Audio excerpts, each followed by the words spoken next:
only opportunity for a poor black kid from Chattanooga, Tennessee. I rose to the top with hard work, support from men. First, my wife, Ella C., and my best friend, Fred Bunner. I am Chief Master Sergeant Howard Jennings, one of the very first black men to make Chief Master Sergeant in the Air Force. It was an honor when I did it 50 years ago, and it still is today, because very few will reach the top. Now, war is hard on the soul.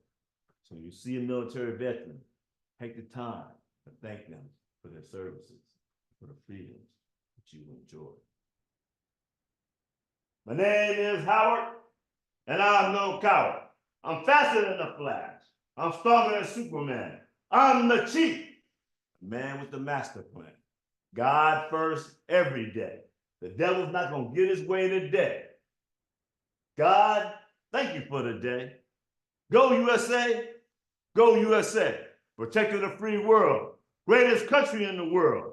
I see with my eyes and the eyes don't lie. But you don't hear me. I'm the chief. Float like a butterfly, sting like a bee. I'm better than Muhammad Ali, fighting for his rights to do what he do and to say what he said. I'm the greatest, fighting for your rights to do what you do, say what you say, all day and every day. I'm the chief. The cream rises to the top like a Michael Jordan winning shot or a long three from Stephen Curry. Shimmy if you want to, and ain't bragging if it's the truth. Now it's time for me to move on and bow out. Before I do, let me get a shout out to my kids, Howard Jr., Karen D., Gregory D., and Pamela D. No D's or F's, just A's, because they on top, just like their pops. Chief is out. 1, 2, like you wanna.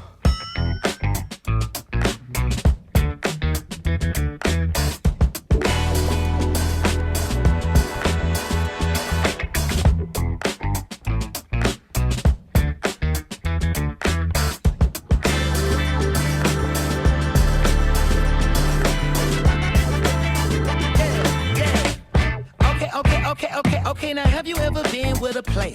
Take you downtown where they treat me like the mayor. Take you to the crib where you take it upstairs. What's upstairs? Shit, I'ma show you later. Don't need a spatula, everything catered. Extra flavor. OG, triple the OG. They call me the OG, prison free and sucker free. I done it all, baby girls. Uncle Lenny done seen it. He done did it. I've been married 3 times. I know what you're thinking. Lenny, you're doing too much. Maybe, maybe not. You know what I say? 3 times the charm, I got it right. Me and my Margaret, soulmates. Love me some Margaret, Margaret love me. In my first marriage, I messed it up. Well, really, I smoked it up. Crack cocaine. Got caught up. Whew. When my wife found out she was pregnant with our son, left me, kicked me out the house. So we got a divorce. We fought like cats and dogs, cats and dogs. My third wife and my baby girls got me off that shit. Got off that shit. But you know, I'm Uncle Lenny. I got nephews everywhere. I need a little help. Can you help a brother out? Yeah. Can you help a brother out? Yeah. You need to make a little money. Somebody needing body oils, bracelets, napkins. Can I get a donation? Can I get a donation? Anybody got a donation? No? I can't get no money just now. Tell you what. I said, I got a whole bunch of nephews. I'm trying to get into movies. One of my nephews, you might know him, never heard of him. He wrote a very famous movie, directed. Black Panther, Ryan Coogler. That's my nephew. I'm trying to get, he ain't messing with me. Trying to get him to make a movie with me. So I got this petition. Can you guys sign the petition? Can somebody sign the petition? Can you sign the petition? Pass it along, pass it along. Can you sign a petition, sir? Sure. All right, how about you, man? Can you sign a petition? I appreciate it, I appreciate it. Thank you very much. Thank you very much.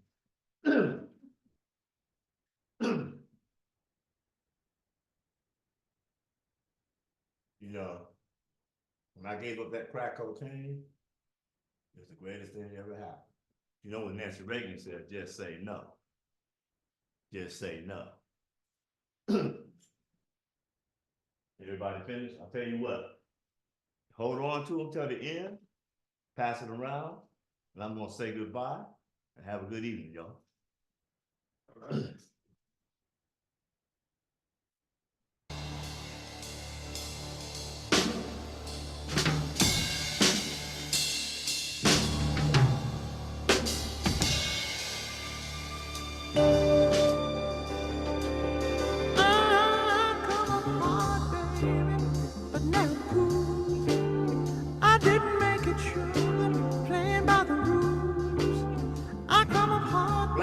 Black man, what you gonna do? Everybody's against you.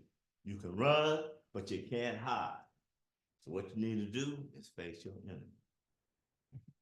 Nigga on the wall. Who's the blackest man of them all?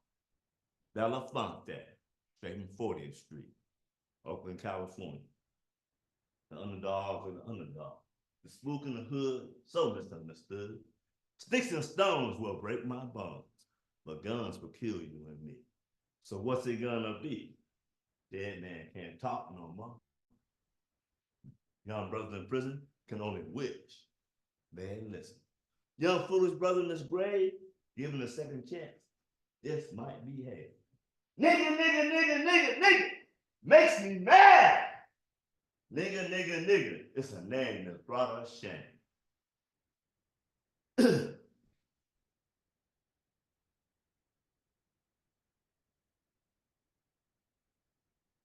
What we gonna do about it? Sticks and stones will break my bones.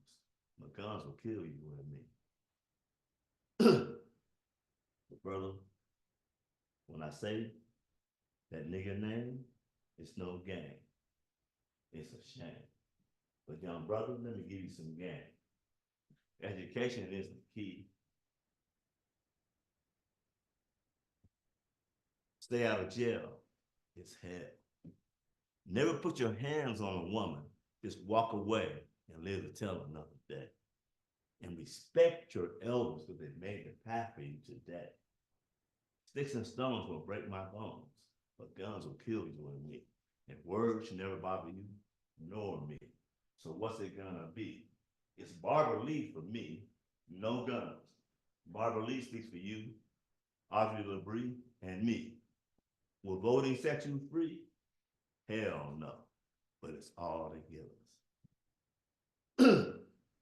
Jackie Robinson changed America. It's the first black man I even read about. But you know, in baseball, when the hitter hits the ball 3 times out of 10, that's considered good. So he failed 7 times. So they focus on the positive. And when it comes to the black man, we all are guilty because we focus on the negatives. We got black men that are great fathers. We got black men that are great educators. We have CEOs. We have all kinds of people. Now we got people on the bottom, and the people on the top got a little bit more, do a little bit more to help those on the bottom. But it's work in progress. I'm gonna leave you guys with a little something, and then I'm gonna take off.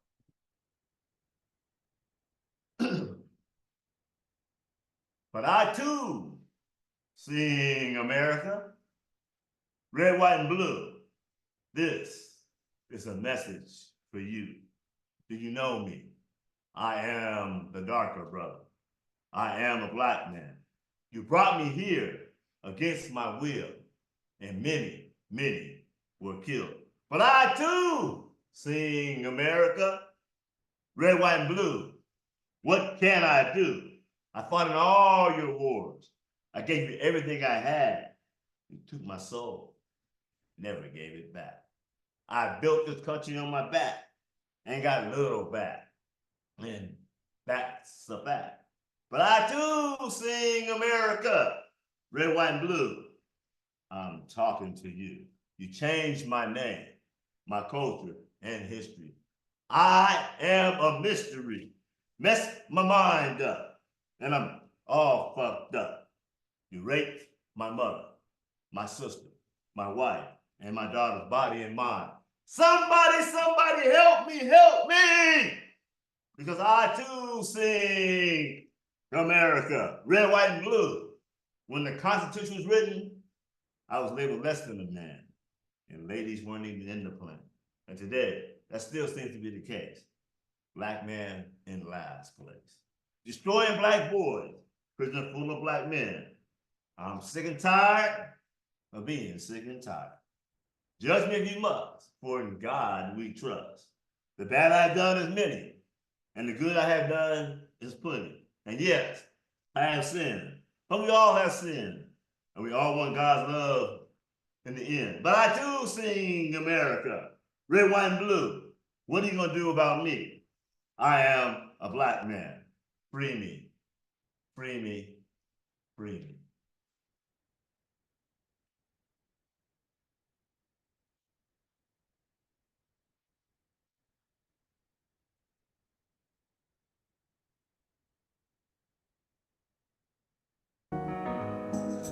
Wake up, everybody, no more sleeping in bed. No more backward thinking, time for thinking ahead. The world has changed so very much from what it used to be. There's so much hatred, war and poverty.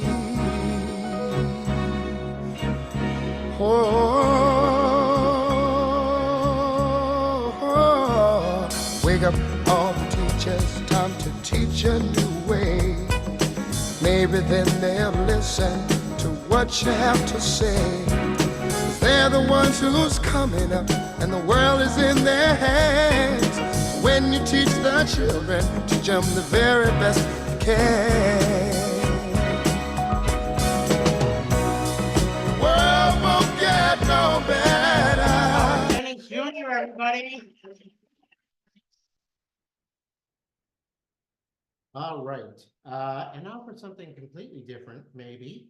Our next performer this evening is David Rodwin in Miami Madness, a story about getting hired to write a musical covering the history of Miami, to be staged on a boat, owned by a Russian oligarch, produced by a guy who sold timeshares. Please welcome David Rodwin. Tico, tico. Tico, tico. O tico-tico tá outra vez aqui. O tico-tico tá comendo meu sofá. Se o tico-tico tenta que se alimenta, que vai comer. Marsh tonight. This is actually my first time performing at the Marsh in San Francisco. Yeah. And this story, while Miami is in the title, actually starts in a completely different place. You see, about 5 years ago, my partner went for an interview in Memphis. And when she came back, she told me she had fallen in love. And when I asked who she had fallen in love with, I'd found a very strange answer, which was Mississippi. Now, I did not know very much about Mississippi, but it's right next to Memphis, and she had taken a trip through Mississippi, and she had been just elated with the qualities there. And the only thing I knew about Mississippi is that I was told when I was a kid to avoid Mississippi at all costs. Now, I was told this both in the general media as well as by my parents. And it took me years before I found out why my parents wanted me to avoid Mississippi. But do y'all know the Mississippi burning story? Yeah. Yeah, so, you know, it's about 3 kids during Freedom Summer back in '64 who went down to Philadelphia, Mississippi to help register Black voters so they could vote. And it turned out that my mom went to school with one of those white kids who came down from the north. And 2 of the white kids and 1 local Black kid were all murdered for their attempting to help people register voters. So my mom had a very particular reason why she did not want me to go down to Mississippi. She did not think it was necessarily welcoming to folks from out of town, specifically a Connecticut Yankee like myself who was Jewish. But my partner, lobbied me and she said, I really love the place. I want you to experience what it's like. Let me take you there for a week. And I said, that sounds a little bit less like a vacation and more like a kidnapping. So she sweetened the pot, and I'm actually, when I'm not on stage telling stories, I'm a documentary filmmaker or I write musicals. So she got us a gig actually to make a radio documentary of the history of Clarksdale, Mississippi. Now, I was a little bit concerned that I was not the person for this particular job, knowing so little about Mississippi, but it turned out that made me perfect for it because I didn't know the questions that people who were local were afraid to ask. I didn't know what the wrong side of the tracks were, so I just walked wherever I liked. And what I found was we spent a month there interviewing 36 of the most storied people of the town, from a former mayor to historians who could tell us about the Native Americans who lived there thousands of years ago. And it was really eye-opening. And we had a really great time making this documentary, and it actually got me invited back to make another documentary, this time a film documentary. The head of the library in town wanted me to come back and help her interview people who grew up as sharecroppers, which I was surprised about for a number of reasons. First of all, I didn't realize there were people still alive who had grown up sharecropping. But that's because I thought that sharecropping had basically ended around the 1950s. In fact, it continued all the way through the 1980s in this particular part of Mississippi. And I also told her, I don't think I'm the right guy for the job. There's got to be a Black filmmaker somewhere around there who you could hire who's local. And she said, listen, David, I've seen your work. I love your work. And no, there are no Black filmmakers around here. Anyone who has any kind of skill and has any ability, they leave town. So I got on a plane and I went out and I started interviewing people who grew up as sharecroppers. And these are people who just live in town now. Sometimes they've moved a little bit of a distance away. And we sat down with people who were everything from a few years younger than me to people who were in their 90s. And it was fascinating. It was really phenomenal to hear them tell stories from their childhood. This wasn't something from the history books. This was their lived experience. One of my favorite stories is actually from a woman who is a few years younger than me. And she said she was taken out of school, as many kids were, so that they could actually go work in the fields. And this is the early 80s at this point. So she was still pretty young. And it was time to chop cotton. Now, I didn't know the difference between picking cotton and chopping cotton, but she begins to tell me this whole story, that all the kids go into the back of the pickup truck, they take them out to the fields, and for chopping cotton, you have to have a hoe. So they give her a hoe and she goes around and she starts just chopping down every cotton bush she can find until the foreman sees what she's doing. She's like, stop, stop, stop, stop. What are you doing? She's like, I'm chopping the cotton. And he's like, chopping cotton means weeding. You're supposed to chop all the weeds around the cotton. And she had absolutely no idea. They simply assumed because she was Black and grew up in the area that she knew what chopping cotton meant. But it's actually somehow, from her perspective later on, a blessing that this is not common knowledge that was just passed down by osmosis. She was already of the generation who literally didn't know what chopping cotton was all about. Now, where she was chopping cotton was on the King and Anderson plantation, which is 19,000 acres. That means you can literally see it from space. Now, I did not understand how big 19,000 acres was until I Googled Golden Gate Park. That's 1,000 acres. Imagine 19 Golden Gate parks stacked up next to one another. It's the largest plantation in the entire Mississippi Delta. And we interviewed a lot of people from there. Now, the second largest plantation in the area is called the Stovall Plantation. And that is famous because of one of its sharecroppers back in the 1940s, who goes by the name Muddy Waters. Now, I did not know very much about Muddy Waters other than he has a cafe a few blocks away on Valencia. Now, what I did learn over time, however, was that back in the 1940s, there was a guy named Alan Lomax who was going around the country recording folk music. Now, he began for part of the WPA project in the 30s, and he just kept on going. He would record old folk songs in the Appalachians, and then he would go on down, and once he got to Mississippi, he just started asking around who the blues players that he should record. And Muddy at the time was just working on the Stovall plantation and playing guitar at night in some juke joints nearby. And he came right up to the plantation, asked if he could record Muddy. Muddy was happy to, took out his guitar, played a few songs. And that was the first time Muddy Waters ever heard his own voice. And somehow that experience gave him the courage to pick up and leave the plantation, which was no small thing back in the 40s, and go up to Chicago, record his first record, which changed the entire face of popular music globally from that point. Because while not a lot of Americans, frankly, listen to the blues, people outside of America listen to the blues with a passion. And the earliest rock bands, especially from England, the Stones, the Beatles, the Who, they venerated the blues, and Muddy Waters probably more than any other bluesman. So he had this incredible impact right there from the Mississippi Delta and from the Stovall plantation. And the only other artist who had that level of impact was actually his inspiration, a guy by the name of Robert Johnson. Now, if you've never heard the name Robert Johnson, you may know the myth that he is most associated with, and that is that he supposedly sold his soul to the devil at the crossroads. Now, where are the crossroads? A lot of people say they're the cross-section of Highway 61 and 49, right in the middle of Clarksdale, Mississippi. That's why they call it the birthplace of the blues. Now, the Robert Johnson story has got a lot of different versions of it out there. And I talked to some historians as well, and they didn't really believe the whole selling the soul to the devil. But they did say that Robert Johnson was a blues player of very little renown in his early career, and then he disappeared for a year.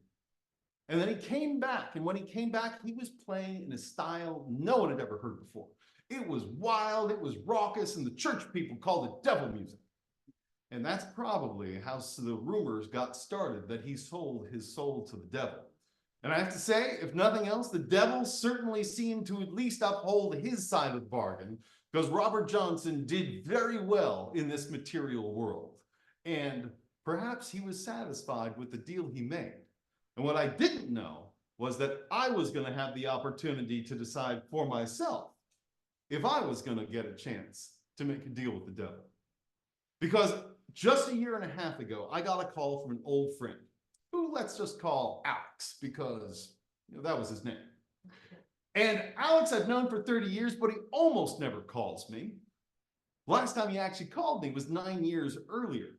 And he had given me an opportunity that I had let slip by. You see, Alex is a very special kind of guy. He calls himself a commercial theater producer, which is nearly a religion of sorts. And they have this wild belief, as you do in every religion, and the wild belief is that you can actually make money from art.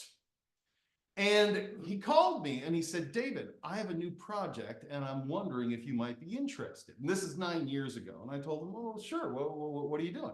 It's like, I'm into immersive theater. I'm like, I don't even know what that means. He said, what it means is I've just taken over a basement space in Chinatown that's 10,000 square feet. I'm going to gut the entire thing. Then I'm going to put in not a set, not a stage, but I'm going to make the entire thing like a speakeasy from the 1920s. We're going to call it the speakeasy, and we're going to divide it up into 10 different rooms. And in each of those rooms, there's going to be a play going on for 2.5 hours straight. And it's going to be the kind of thing where an actor can be in that play and then walk into another room and then they enter the other play. Because there are 10 different plays going on simultaneously. The actors will be moving back and forth. They're all dressed in the 1920s. We'll get the audience to dress in the 1920s. You walk in there, it'll feel like a time machine. And I said, this sounds amazing, but it also sounds more like a jigsaw puzzle than a play. And I don't know if I'm the right guy for the job. P.S. He raised $3 million and the show's been running for the last 10 years.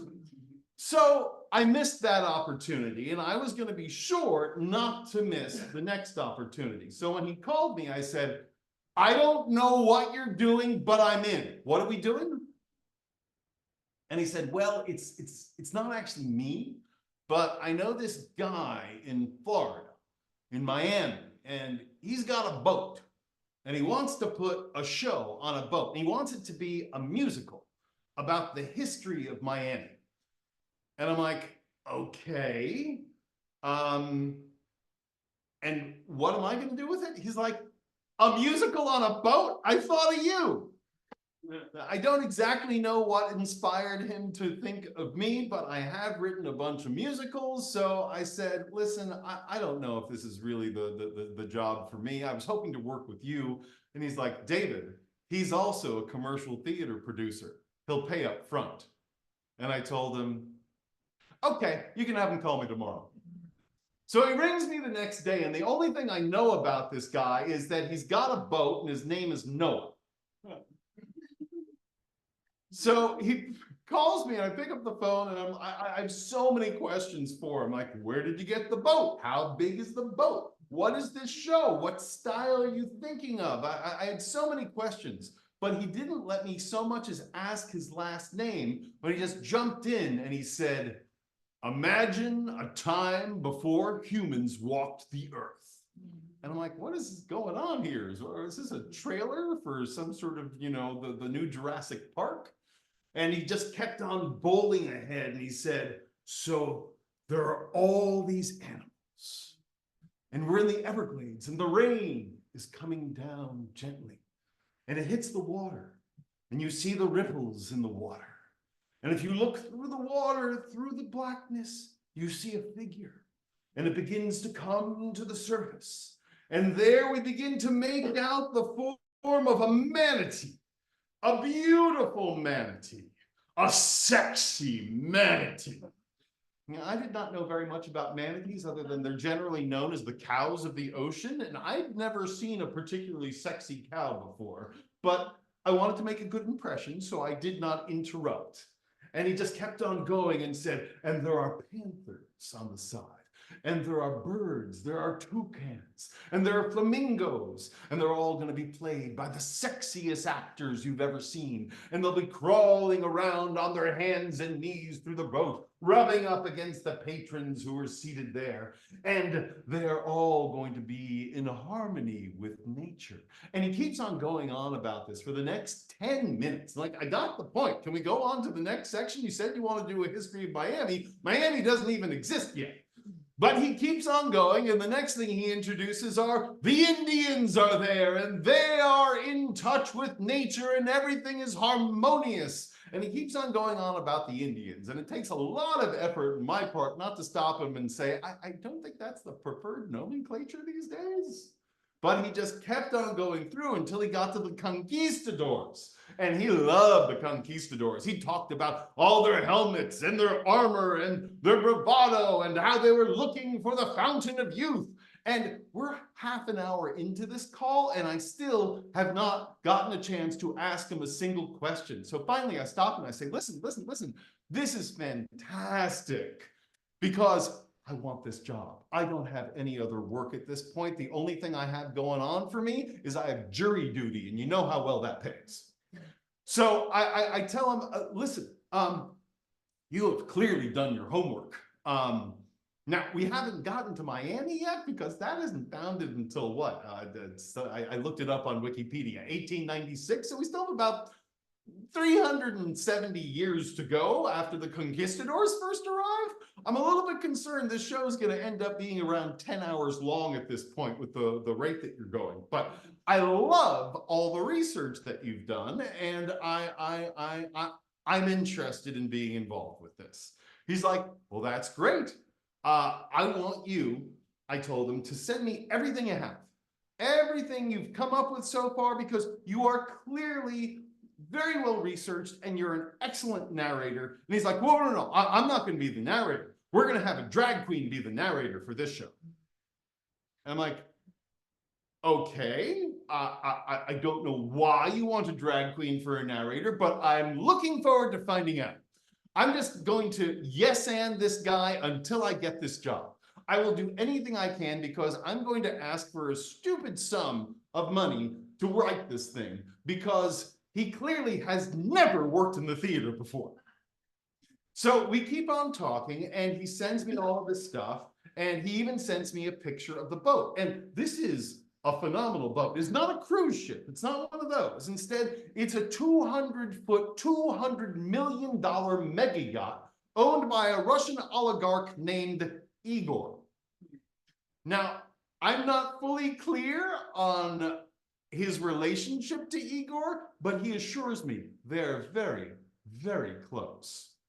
So I tell him, okay, listen, I'm a little busy with jury duty right now, but I am going to get to work on this. And tell you what, let me do some research. I'll get back to you in about a week and I'll give you my pitch on what I might make this as a show.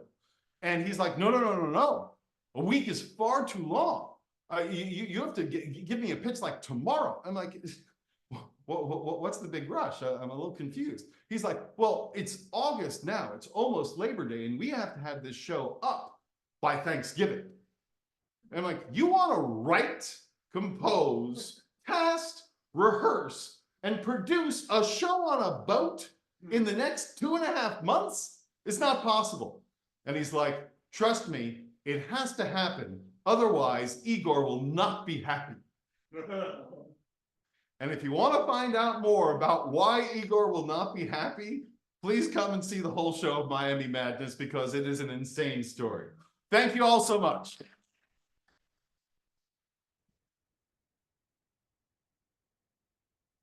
Thank you.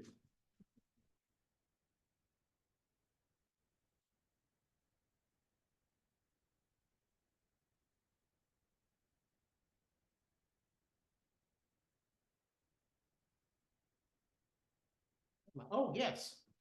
Wow, that was a hell of a story. It sounds a little scary, but I guess we'll find out more. David Rodwin, everybody. Wait a minute. I think I just said his name wrong. I think I did. It's Dave. I thought it was David Godwin. It is David Rodwin. Let's one more time. David Rodwin. All right, and now to round out our evening. We have a man who's been here a number of times at Monday Night Marsh, Abdul Kenyatta in Back in the Day. If you never sat around in the living room or parlor with your family watching the radio, you're not from back in the day. If you were born after JFK, MLK, Malcolm X, and RFK were assassinated, you are not back in the day, bonded and certified. Find out who else was not back in the day. Please welcome Abdul Kenyatta.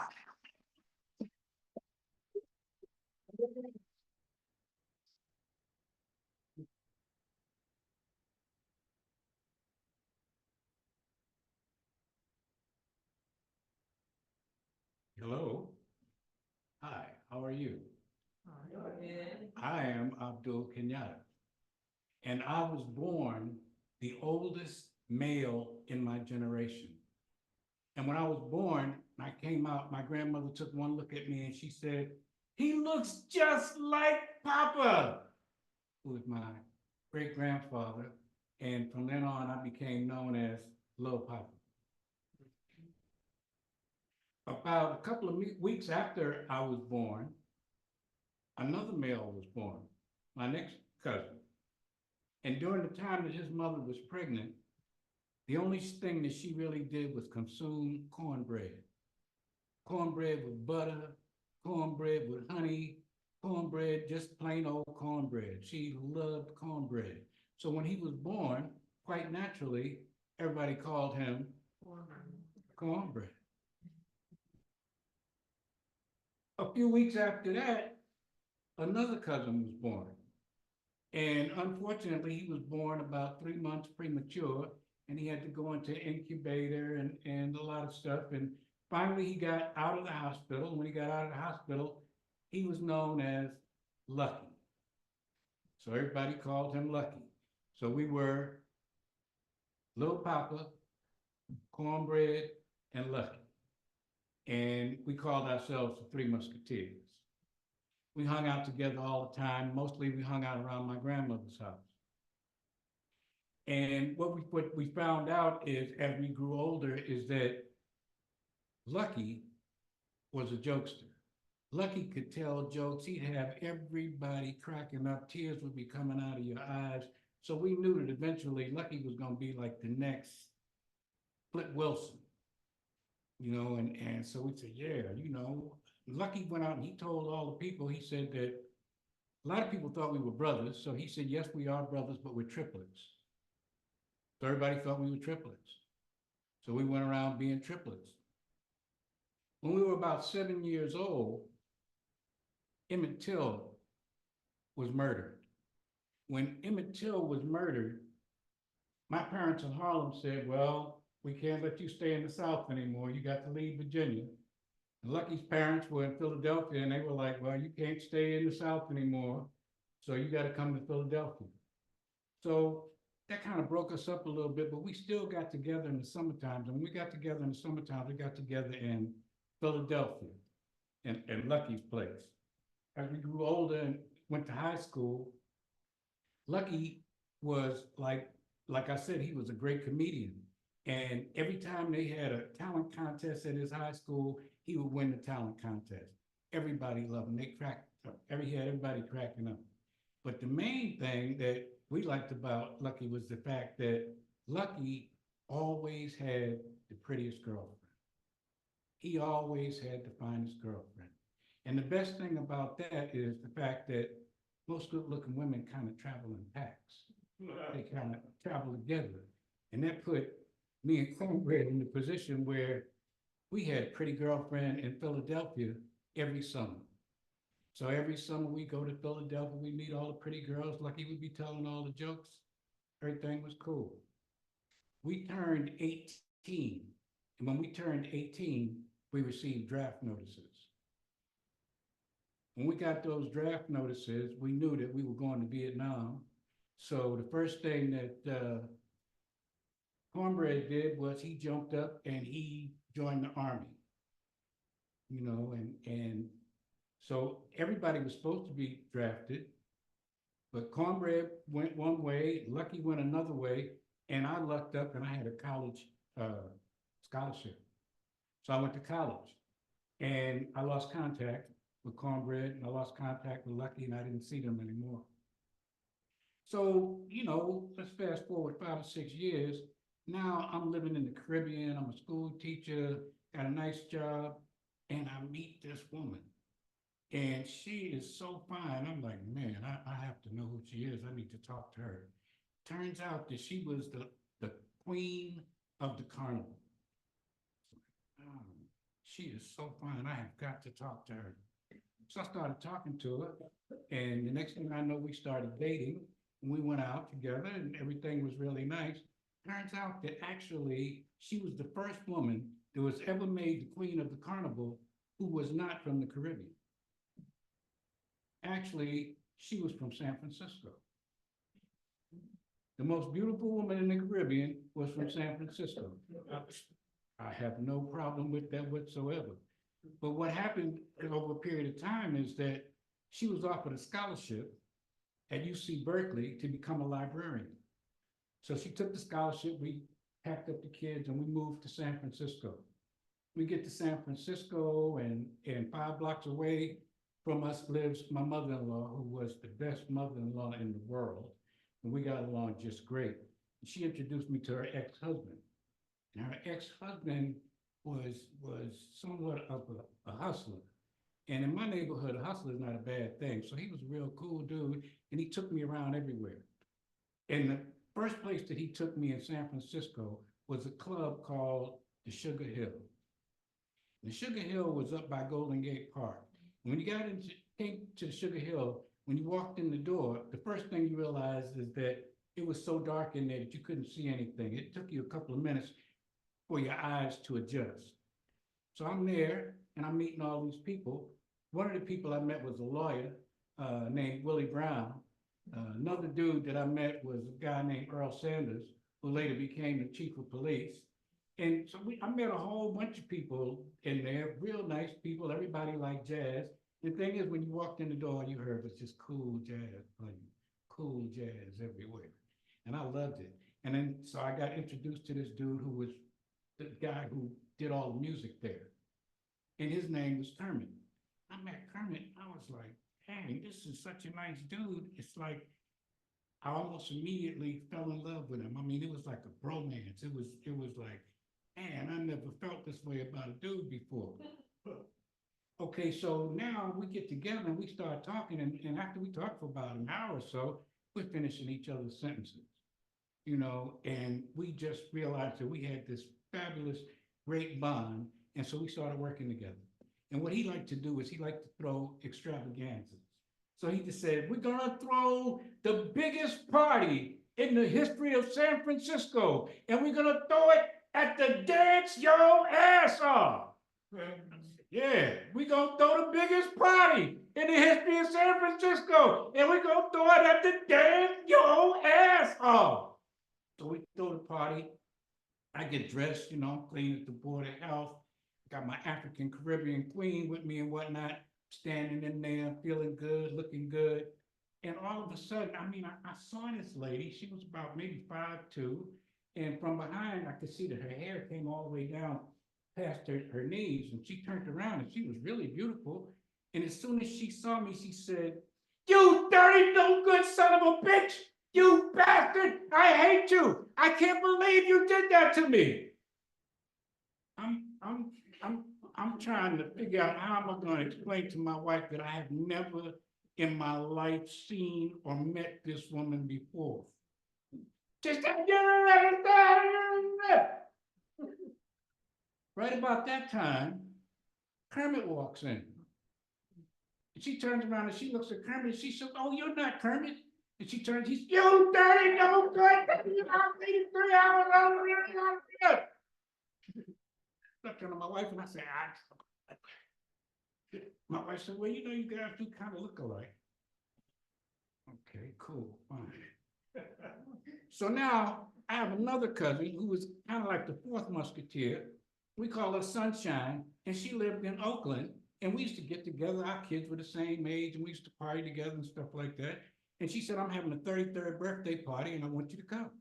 So I go to a 33rd birthday party, go inside, music is playing, everything is nice. The first thing I see is Kermit. And so I went over to him and we said to each other, "What are you doing here?" And then we said to each other, "This is my cousin's house." At which point Sunshine came downstairs and she said, "Little Papa and Cornbread, look at that, back together again." Like, get out of here, we've been hanging out for a year, we didn't even know we were related. She said, "Yeah, and the best thing about that is that next month, Lucky is moving to San Francisco." Like, man, you know, that is just too cool. We're gonna have to throw the biggest party that you ever heard of. And we threw it at the Anxious Ass. So we go to the club, the Anxious Ass, and we sit down and we wait for our cousin to come in. And we didn't really recognize him at first when he came in, because he came in, he was real cool. He was in white on white with white and white. His suit was white. His vest was white. His shirt was white. His tie was white. And he had on one of those big old pimp hats, you know, and he, you know, he didn't walk over to us. He kind of smoothed his way over to us. And one of the reasons he had to smooth his way over to us is because he had on those 8-inch platform heels. And it's kind of difficult to walk. So he comes in, you know, and he sits down. He's cooling out. He said, "Man, you won't believe what happened to me." I'm like, "Tell us the story." He said, "Man, I was driving a taxi cab in Philly, and I was just waiting for a ride, and I was sitting there, and I looked over, and I saw this woman, and she was the most beautiful woman that I had ever seen in my life. I mean, she was absolutely gorgeous, and I was just sitting there looking at her, and she was in a conversation with this dude, and looked like they were having an argument, and she spun around and walked away from him and got in my cab. She got in my cab and she was so fine. I was like, I'm, you know, "Where to, miss? I don't even want to look at you." But she wanted to get into a conversation. So she started talking and she was having this conversation with me, and I looked up in the rearview mirror and I looked into her eyes, and like deep pools of loveliness just enveloped and engulfed me, took me into a trance. So I did what I normally do, he said. I started telling jokes. He said, I started telling jokes and jokes and jokes and jokes, and she was cracking up. When we got to her destination, she still wasn't ready to get out the cab. So I told some more jokes. And when I finished telling jokes, the tab was about $10. She gave me a $50 bill and a card with her name and address on it. I was like, cool. $50? That's pretty good for a $10 ride. So I called her up. We started going out. And within the next month, I was living in that high-rise apartment that she had, in Philly. And she was a lawyer. She was doing real well. And she liked sharing her money with me. And then one day she said to me, I got offered a new job and it's in San Francisco. And I was wondering if you would move to San Francisco with me. And he said, yeah, I'll move to San Francisco with you. And when he said that, she bought him a baby blue convertible Mercedes. Like, man.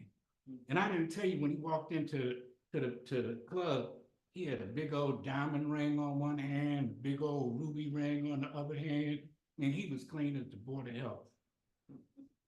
So he said, you guys got to come up and you got to meet my lady. So we went to meet his lady. When we get to his house, the first thing, they lived on Nob Hill. Okay, and they had a doorman who was standing at the door. So you couldn't even ring the bell. You had to tell the doorman who you were, and then he would ring the bell and tell folks that you were there. I was like, man, that's cool. We went upstairs and went to the apartment. The apartment was laid out. And the thing that I liked the most was his closet, because he had a walk-in closet. And you walked into that closet and he had about 50 suits. He had at least 100 pair of shoes and stuff. He had silk shirts and all satin shirts. I was like, man, you living the life. And then he introduced us to his lady. Oh, man, she was so fine. I mean, I don't know how other people like women, but she was almost too big in every way. She almost had breasts were almost too big, but they were actually just right. Her butt looked like it might have been, but it was actually, and her legs were actually, they looked pretty good too. And I'm looking at her and I'm saying, I am so glad that I'm married to this African Caribbean queen, because I would probably be trying to talk to her as good as she looks. She was like a cross between Beyonce and Chaka Khan. Only chocolate, which was like super cool. I was like, man, this dude, you got it going on, So her job was as she worked for an international modeling agency. And they were sending her all over the world. They sent her to Peru. They sent her to Madagascar. They sent her to Tanzania. They sent her to Zanzibar. They sent her to Brazil, all over the place. And he went with her. And they were enjoying all these things, But after a couple of years, it seemed like she wasn't as keen on taking him with her as she had been before. And so now she'd be taking these trips and be gone for 4 and 5 weeks. And didn't take him. And he started feeling kind of some way about that, and he was wondering, is something else going on? I know they're doing a lot of cocaine. I know they're doing a lot of drinking and stuff like that. And so what is the real deal? How come she really don't want me on these trips anymore? So he's explaining that to us, and we say, yo, cuz look, let's just have a men's night out. We sit down and we kick it and we'll talk about it. Cool. So we go to the club. And we get to the club. Unfortunately, the DJ was having a Bill Withers kind of night, which wasn't too bad when you first got in there, because he was talking about grandma's hands used to clap in church on Sunday. Oh, we sit down, we get some drinks, and sometimes in our life, we all have faith. We all have problems, but if we are wise, we always know that there's tomorrow. Lean on me. And that's why we were there, for him to lean on. So, we were there to support the brother. And everything was cool until Bill Withers said, ain't no sunshine when she's gone. Doom, doom, doom. Only darkness every day. Doom, doom, doom. Ain't no sunshine when she's gone, and she's always gone too long. Anytime she goes away. Doom, doom, doom. And I know, I know, I know, I know, I know, I know, I know, I know, I know, I know, I know, I know, I know. Hey, I'll leave your thing alone. It ain't no sunshine when she's da dee dee dee dee doo dee. I said, let's have some more drinks over here, some more bourbon over here. So we drinking the bourbon up and whatnot, and everything is starting to settle down a little bit. And Bill Withers said, I have a friend that knows your best friend. He goes some places that y'all go. He said he saw y'all at a party, sniffing white powder up your nose. I was like, no, no, no, that's not what we want to hear right now. He already said he having problems thinking the lady getting high with the cocaine with these other people. That wasn't bad enough. I ordered some more drinks. And Bill Withers said, man, walking down the street just tried to stare me down. And when I looked at you, baby, you looked at the ground. I don't know who he is. I think that you do. Dadgummit, who is he? And what is a he to you? Hey, so we pretty much had the whole Bill Withers experience, and we had been drinking, and it was really about time for us to get out of there and leave. We all drank too much. We all took taxi cabs to go home, said goodbye to each other. Lucky got home, and when he got home, he realized that he didn't have his key. And he had to pee. So he was doing the key dance and the pee dance. The key dance and the pee dance. And at some point he realized that he couldn't do that anymore, and he just banged on the door. Bam, bam, bam, bam, bam, bam, bam, bam, bam. And nothing happened. And he ain't got no key. And bam, bam, bam, bam, bam, bam, bam, bam, bam, bam, bam, bam, bam, bam, bam. Finally, baby comes to the door. She got rollers in her hair. She got on one of those flannel night shirts and stuff. And she got her hands on her hips. But he got to pee. And he almost knocks her down getting to the bathroom so that he could pee. So in the bathroom, he's like, what a relief. You know, and he looked over his shoulder and he realized that she's standing in the door at the bathroom. And he'd been listening to all this blues and stuff like that. And he's not in that good a mood. He said, don't roll your eyes at me, woman. I think it's time you found out who I really am. I'm in a bad mood this evening, and right now I really don't give a good goddamn. And maybe if he stopped there, it would have been okay. But he went on, he said, yeah, I stayed out late last night, and I'm gonna stay out late some more. And when I come back home, I want to hear that yakety yakking no more. Then he went to bed. So he went to bed and he fell asleep right away because he was drunk. But he had already, there was some negative stuff that he had put out there. I don't think she was going to take that.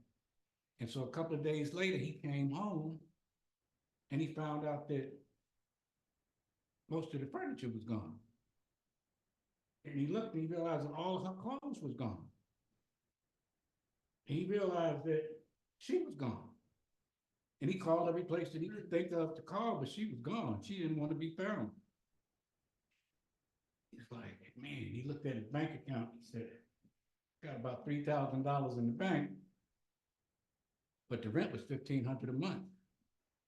So the first thing he realized, he had to move out of there.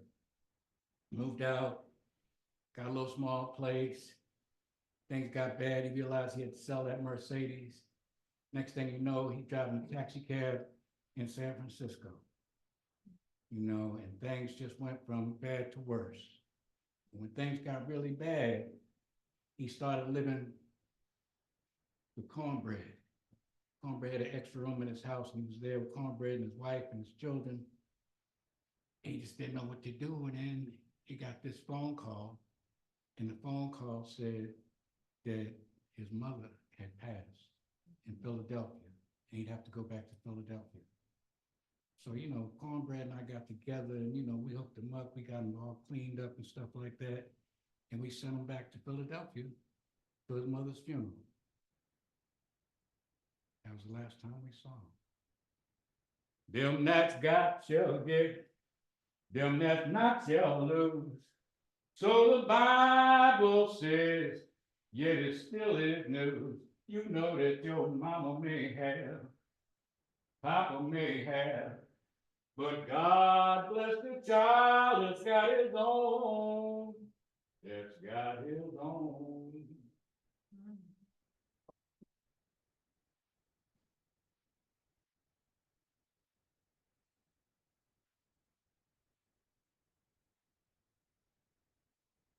Take another bow, I do.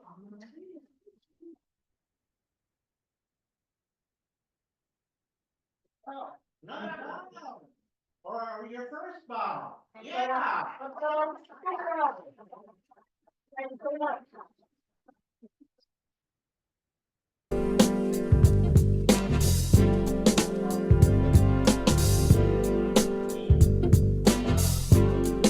I'm stronger than a locomotive, yeah.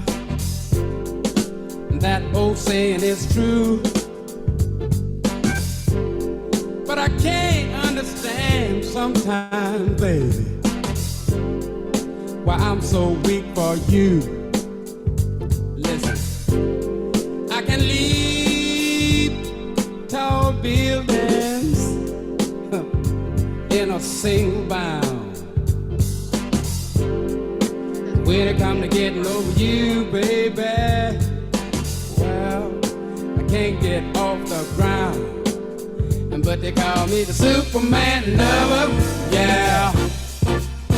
Say they call me the Superman lover, yeah. But something wrong with me this evening. Something wrong, yeah, yes it is. Faster than a speeding bullet. I've flown a few, yes I have. But I must be flying awful slow sometimes. Your iPad switch sides.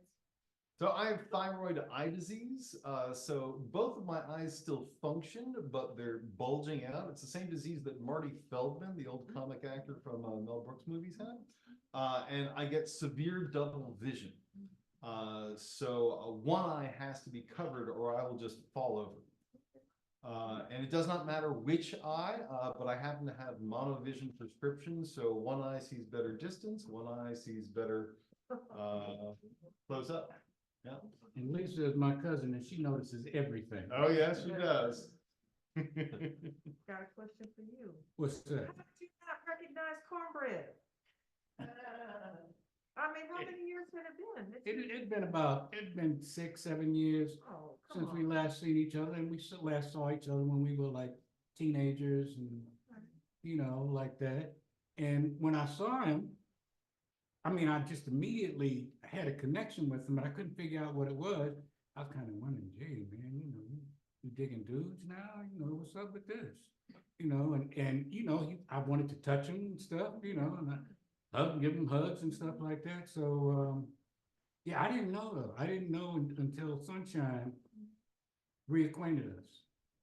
I was like, oh, we've been hanging out for a year. Had to dance your ass off. Yeah, Jerry? Hi. I don't have a question as much as a comment. I just really appreciated every one of your performances and loved them. And best Bill Withers I've ever heard besides Bill Withers. You have any other vocalists up your sleeve? Bunch of them, All right. You gonna work them into performance? usually. I do that all the time. Great. Like who? Yeah. What other? I don't want no gold watch for working 50 years from 9 to 5. While the boss man's drinking champagne and I'm drinking beer and some die. I want to be happy and free, living and loving for me. I want to be happy and free, living and loving just like a natural man. All right. All right, gentlemen in the second row there, yes. Yeah, I just wondering, are you guys developing shows? Are these shows you've done before? Just would love to get some perspective on what you're working on. And you had mentioned come and see something at the end. So is that a working process? Yeah, the show Miami Madness, I'm doing at a place called the Secret Theater at the Hobart down on Market Street, and I begin on Thursday. It is a brand new show. And the way I develop my shows, I don't work with a script. I just iterate them one show after the next, slowly developing it into a piece until it finally coalesces. Well, as soon as, I think he wants to ask all. Yeah, I'd love three, next perspective then on you- Oh, well, I've been developing this here since 22 November. Yeah. So this, I'm slowly getting it right. I've been working on my stuff pretty much all my life, and I have a book out. It's called Back in the Day, and it has most of my stories in there. So I've got at least 20-minute stories. Sorry, sir, was that you or the woman in the front row? Yeah. Go ahead. So basically, the story that you tell Go tonight is to be continued. Yes, Right. there's a lot more to that story. Like you gave us a little bit of it, and you had me going, and then, Yeah. you know. It is a preview. There's another more than an hour to that story. Yeah, okay. Yes, ma'am. The three characters that you presented to us, I'm not clear about how they're related to one They're another. not. Okay. Yeah. My whole concept is this is that I want to do a show and expand it. I had those characters. I want to include other black men and do something more than, so any black man can be a part of it. Wonderful. Thank you. Thank you. Yes. The first story that you did, Mhm. that was you, right? No, I'm not none of them. My dad, I didn't. At the end, the guy at the end maybe parts of me, but the first part of the military guy is my father. Okay, well, And you had to figure that was you. Well, I'm a junior, so I know him well, and and- You're a little young to have fought in Korea. yeah, exactly. Yeah, but When you was talking about the sharecroppers, now all those that you interviewed, Mhm. and they were on the plantation, were they owners of that plantation? They were not owners, they were tenant sharecroppers. So there were about 450 families that lived on the King and Anderson plantation when it was at its height. Each of those families usually had roughly 10 people in the family.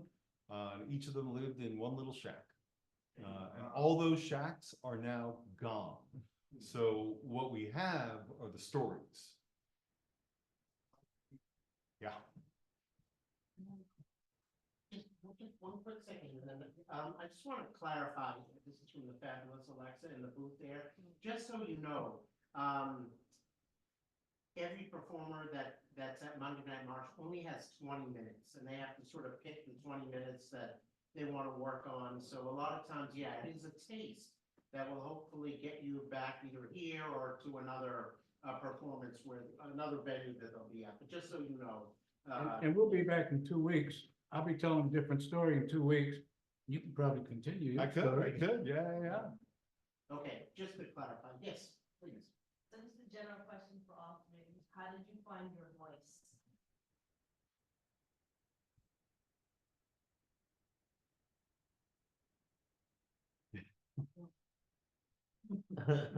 What do you exactly mean by that? I think, even the sound of your voice and then also the courage and the story to tell. When was, Well, I could start, if you guys do it, yeah. In 1992, I saw a videotape of Spalding Gray perform Swimming to Cambodia, and I just thought it was one of the funniest, most moving things I'd ever seen, and I wanted to be him. So I went and I wrote a piece, word for word, which I tried to perform. I was living in Seattle at the time. I was 22 years old, and I auditioned to be part of a solo festival, and I didn't get in. And I decided, well, if I'm not good enough to even get into this festival, that I should completely give up and I will not perform and tell any stories again, period. And I didn't tell any more stories like that for another 10 years until I applied for a month-long workshop with Spalding, and we ended up spending a month together at an artist retreat. Wow. And working with him for a month straight was one of the more extraordinary experiences I'd had. Now, in that time, I'd written many musicals, many operas, many plays, all around the country, mostly Seattle, Chicago, New York, and LA. But I didn't trust my own voice and my own story were worth anything. And it was only after working with him for a month and trying out a lot of material, partially in the style in which he works, which is to just generally outline something and not write it down word for word. So you're organically generating it from your head every time, because you're telling a story about your life, you know it, you were there.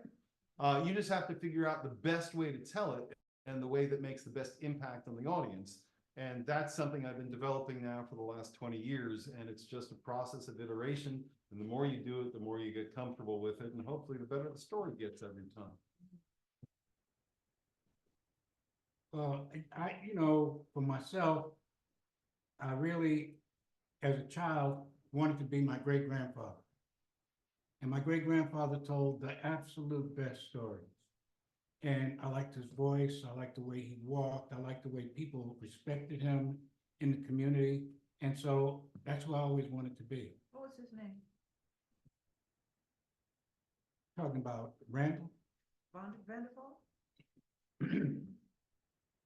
But See, we're We're- related on my mother's side, your right, father's I side. understand, and we will talk about that later. Okay. This is what happens when you have cousins at a show. well, you're a little papa, so he's a big papa. Right, that was actually my great-grandfather. Well, with me, I've always been around the performance and stuff, but never that. But so I'm 60 plus now, and I what you call the bucket list. I've been doing things. So that's why, when I first came here, I always wanted to be a part of the march. Oh. So From where? I always wanted to be a part of this. You said when you came here, like. I've always when Are you from California? I'm a military. Oh. My mom's from the city though. And I went to San Francisco State, but I've always known about the march. And I want, so, and my computer skills are suspect, so it took me a while to get to the point where I'm at now. So, this has made me, like, now I'm working on other stuff. Cause I've done a lot of writing, but I haven't finished anything. So now I'm like, this is the first thing I've actually finished. But I got a whole bunch of other stuff that I've been working on. What other questions we have? Who's shy, but who has a question? Okay, Bennett. When you were reading, was that something you wrote, that you were reading off of?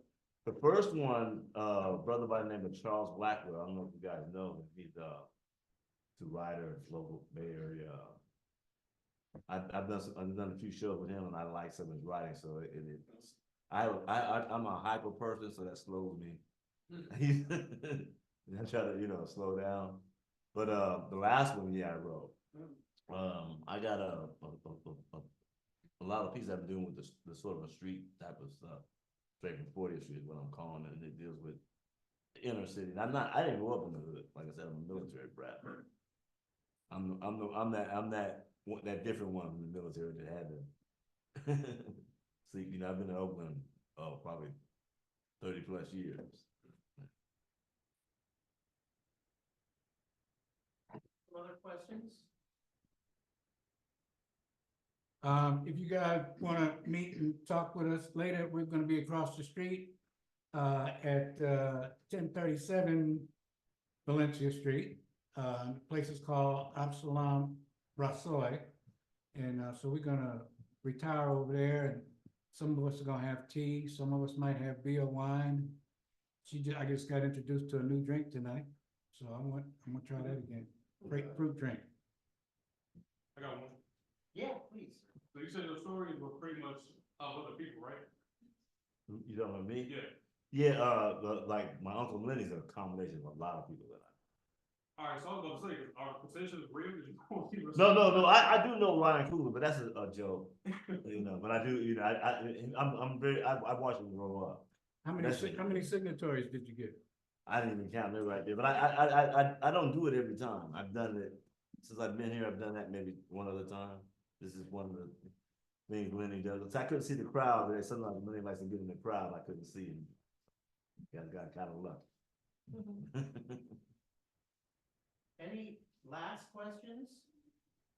So we'll see you again in a couple weeks. Will you all be doing different stuff or will you be doing the same stuff?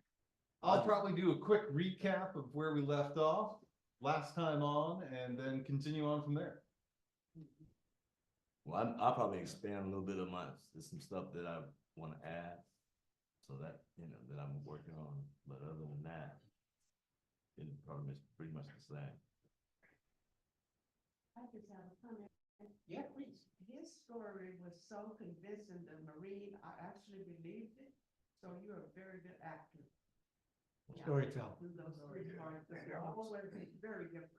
You know, your acting is really sharp. Right, and you said that's from your father, right? Yeah. Yeah, the way you told it, you was your father there. Well, it's funny. Yeah. When my father passed, I took more of his characteristics than I ever had. I seen your father. Yeah. That's what my sister told me. They seen it when the first time I did it well. I think it was my second performance. Yeah, you definitely tried. And Abdul, your singing is as superb as your story. Thank you.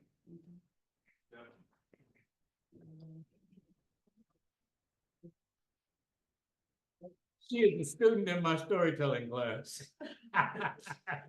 No, you're not getting an A. Okay, so a couple of quick things before we end here. So first, I wanna say that for those of you in the audience in particular, keep your eyes on the Monday Night Marsh page on the Marsh website. Beginning in April, you'll see an announcement there that we are accepting submissions for our June through December 24 Monday Night Marsh series. You don't have to have experience. All you have to have is a desire to get up on stage and tell a story, real, fictional and real combined, right? You can do a little piece for an opera. You can do anything that you can fit in 20 minutes here that doesn't involve fire or smoke, you know, and not too much tech, because we're not really equipped for that on a Monday night. Keep your eyes peeled to the Marsh website for April, and you'll be able to submit for Monday Night Marsh. And finally, the last thing, we'll go down the row of our wonderful performers tonight, and how can we get a hold of you, or how can we find out more about you? Facebook page, website, Instagram, anything like that? And we'll start with you, Howard. Next time I'll be here. I haven't, since I was here last November, I haven't done anything else. And but hopefully I'm finishing up my spoken word piece, so we'll see. But I don't do any social media. I didn't know this. What did you say, man? So you got something else come out? I didn't hear what you. Well, I'm working on a spoken word piece that I want to. That'll be the next thing that I'll you know, for the public. I'm doing a couple of scripts, so we're gonna see. I got Busy guy. I'm trying to get there. I'm new at all of this. Abdul, what about you? I got a couple of things. I'm on Facebook. I'm Abdul Kenyatta on Facebook. And I have a website that'll probably be coming out within the next month. If you give me the images I asked for, it'll be up before then, but it's up to you. If I give her the images she asked for, it'll be up before then, but it's up to me. Stop putting the pressure on you. Yes, All right. thank you. Yes. And I have a book signing on February 27th. I have a poetry book called African Love Songs. So we're gonna be sharing that with people and let folks know what's up with that. And, we're gonna have a party on February 27th at the Speakeasy Brewery. And we're gonna have a bunch of drummers, and we're gonna have some storytellers, and we're gonna have some poets, and we're gonna have a real good time. So there's flyers out here for anybody who's interested, so come on down. Yeah, you're talking about the flyers that I folded at the front? Correct. Yeah, so just check out right where you checked in tonight, with your tickets. There's a bunch of folded flyers with info from Abdul there. And David, what about you? Yeah, I've got the full show, Miami Madness, running at the Secret Theater at the Hobart down on Market, starting this Thursday and running till March 1st. And then I take it on tour, first to New York and then all around the country. All right. Say the name of that again? Miami Madness, and the website is miamimadnesscomedy.com. And I'll put a few flyers up front too. Well, let's have a final round of applause for our performers.